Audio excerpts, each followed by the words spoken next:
75% बच्चे फ्रस्ट्रेट हो जाते हैं मैथ्स करते टाइम, क्योंकि उन्हें मैथ्स करने का तरीका ही नहीं पता होता। आ जाओ तरीका बताऊं, बस 3 चीजें माइंड में रखो, कॉन्सेप्ट, क्वेश्चन और प्रैक्टिस। मैं तुम्हें एक ऐसा क्वेश्चन देता हूं जो तुमने आज तक कभी देखा ही ना हो। अब मैं तुम्हें इस क्वेश्चन का कॉन्सेप्ट बताऊंगा। देखो, पहली बात तो ये एक क्वाड्रेटिक इक्वेशन है। फैक्टर्स निकालने के लिए हम कॉन्सेप्ट यूज करेंगे middle term splitting. a is 1, b is 7 and c is 12। अब स्टेप 1 में हम प्रोडक्ट करेंगे a और c का।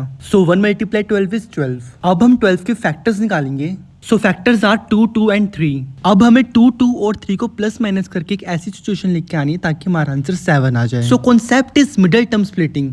मिडिल में है 7, तो हम इसी को ही स्प्लिट करेंगे। देखो, अब 2 × 4 होता है और 4 + 3 होगा 7। अब मैं 7x की जगह लिखूंगा 4x + 3x। और अब हमारा नेक्स्ट स्टेप है कॉमन लेना। यहाँ पर x कॉमन है तो हम यहाँ पर x को बाहर निकालेंगे, अंदर बचेगा x + 4। ये दोनों ही 3 के टेबल पर आते हैं, तो मैं यहाँ से 3 कॉमन ले लूंगा, तो अंदर बचेगा x + 4। अब हम x + 3 एक साथ लिख देंगे और x + 4 एक साथ लिख देंगे। और जीरोस निकालने के लिए मैं इनको 0 के इक्वल पुट कर दूंगा। फैक्टर्स के बाद मेरे जीरोस आ गए -3 और -4। हमने कॉन्सेप्ट भी समझ लिया, क्वेश्चन भी कर लिया। अब प्रैक्टिस के लिए क्वेश्चन कर लो।